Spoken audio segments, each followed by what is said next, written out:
I own an assortment of 3/4 inch accessories, bench dogs, dowels, hold downs, little surface level clamps, other nice little gadgets. I needed a way to keep them organized, so I made what I call the bench dog pound.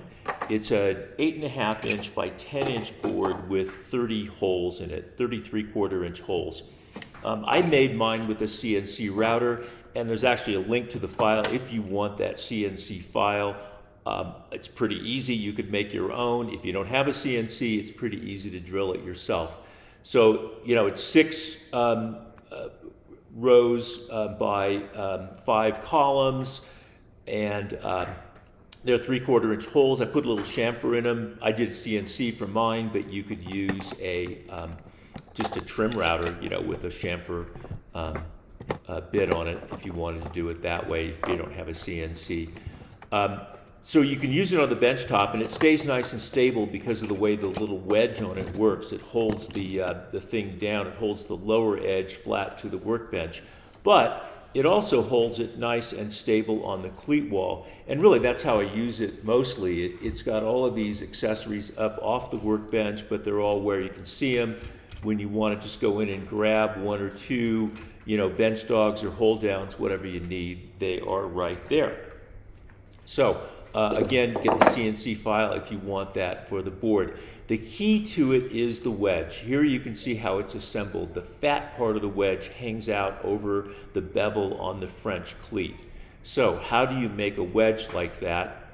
Oh, by the way, before I get into that, I'll show you what I mean by it's stable. There's how it's assembled, and that lower edge just sits on the workbench. So the whole thing sits really nicely and doesn't wobble around too much when you're putting in and taking out dogs if you have it on the workbench.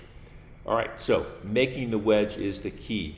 I use my power planer to make a wedge. I just got a piece of scrap wood, a stick, and stuck it on the back of the piece I'm going to use to make the wedge.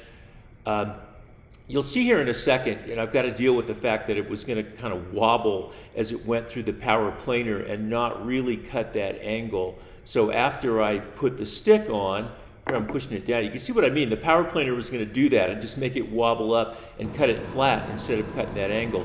So I cut a little bit. I just used a block plane and hacked off a little bit of that corner on that stick so it wouldn't wobble quite so much going through the planer. And in the next thing, it's going to show the first pass in the planer. You'll see the far corner as it goes through there. Watch the far corner lift up right there. So it wasn't getting the full angle yet on the first cut, but it got some of an angle. When I go through the second cut, you'll see that same far corner lift up, but not as much. Here on this one, it won't lift up quite as much. There you go. And on the next pass, you'll see it doesn't lift up at all, and that's where it's getting the nice angle for that wedge.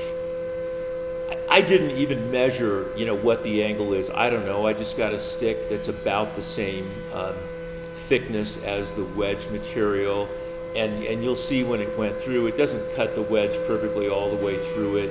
I guess if you did some arithmetic, you could figure out, some geometry, you could figure out how to get the exact right angle for a perfect wedge.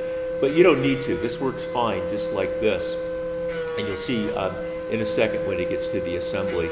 So it took about, 10 or 12 passes through the planer to get it down to a wedge shape. I'm just taking off a 1/4 inch a pass. La la la la la. All right, there's the wedge. So as I told you, it's not quite perfect, but it's good enough. And what you're going to do then when you assemble this thing, I'm just doing a mock-up. I'm not going to make another one. I already have one, so I didn't cut another hole board. So I'll just show you how it goes together. So you put your French cleat down with the bevel side up. You put the fat part of the wedge over the French cleat, so it hangs out over the bevel on the French cleat. And that's what's going to help the whole thing grip the French cleat wall. So it's like the right there, right with the fat part. That's what's going to grip on the French cleat wall. Then when you bring your hole board over, you can line the hole board up so that when you glue and nail these contraption together, the low edge of the hole board sits on your workbench, and the whole thing is stable when you want to put in bench dogs and accessories. So that's it. Super simple, 3 pieces of wood.